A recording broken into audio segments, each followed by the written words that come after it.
the pilots did a really incredible job. I mean, we came in, it was a scary situation, but it was very smooth. Like, it wasn't like it was a jolting experience. It wasn't a jerky experience. We just went back up into the air and came back around and landed.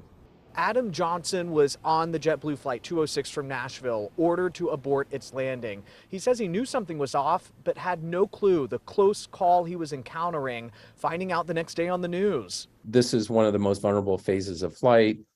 It's also where the traffic is the most dense. The FAA says on Monday night, a JetBlue flight from Nashville was cleared to land just before 7 when a Learjet planning to use a crossing runway took off without permission. That JetBlue flight ordered to abort landing and perform a turnaround. Runway heading up to, say it again, the altitude? 3,000. 3,000. Tracking from Flight Radar 24 shows that JetBlue flight coming up from the bottom of the screen. The Learjet just to the left pulls out in front of it.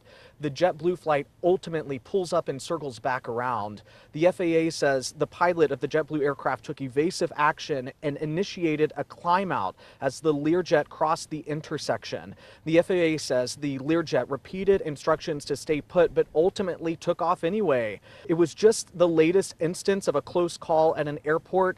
New York's JFK had an instance last month, and Burbank, California had a similar case last week, leaving many wondering what's going on. That's exactly what we all want to know. Robert Sumwalt, former chair of the National Transportation Safety Board, says close call incidents are on the rise, going from around 8 a year to nearly 20 on average, with the FAA now investigating. They're really going to want to find out, was there a communications breakdown? Was there a distraction involved? For its part, JetBlue says safety at JetBlue is our first priority, and our crews are trained to react to situations like this.